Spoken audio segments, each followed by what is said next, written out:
Berita Sumsel 24 jam hari ini masih dalam rangka menyemarakkan hari ulang tahun Kota Palembang ke-1342 sekaligus memperingati HUT ke-30 RSUD Palembang Bari digelar gebiar kolaborasi yang menghadirkan beragam pelayanan kesehatan dan sosial bagi masyarakat.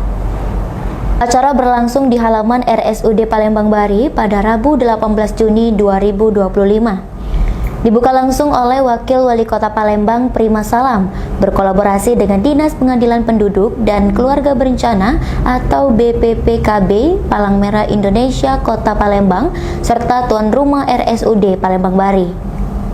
Prima Salam dalam sambutannya menyampaikan komitmennya untuk terus mendorong transformasi besar di RSUD Palembang Bari baik dari segi pembangunan fisik maupun peningkatan kualitas pelayanan publik. Pak Ketua DPRD, jangan diomong tidak kasih kamar.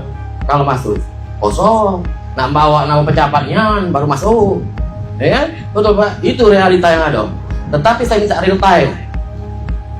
Rumah sakit Bari, misalkan ketersediaan 300 kamar, pada hari ini terisi 200 kamar, 100 kamar ada di sini, ada di sini, ada di sini. Kelas ini, kelas ini, kelas ini, seluruhnya real time. Nakes, sudah berapa hari pasien masuk? Sekitar 15 masuk, keluar 12, cair BPJS, klaim asuransi cair, masuk ke dokter, masuk ke rumah sakit, masuk ke jajaran nakes. Jadi nakes tersebut dari tingkat paling bawah sampai paling atas semangat mengobati daripada pasiennya. Jadikanlah acara ini suatu motivasi bangkitan revolusi BLUD Kota Palembang dalam menyelenggarakan pelayanan dasar untuk publik. Gitu aja kerjasama rumah sakit yang sudah berdiri secara profesional, insya Allah di kepemimpinan Ratu Dewa dan Prima Salam tepat di 30 tahun ke 35 tahun Rumah Sakit Umum Daerah Bari akan berkamuflase dengan hal-hal yang cemerlang, dengan hal-hal yang luar biasa.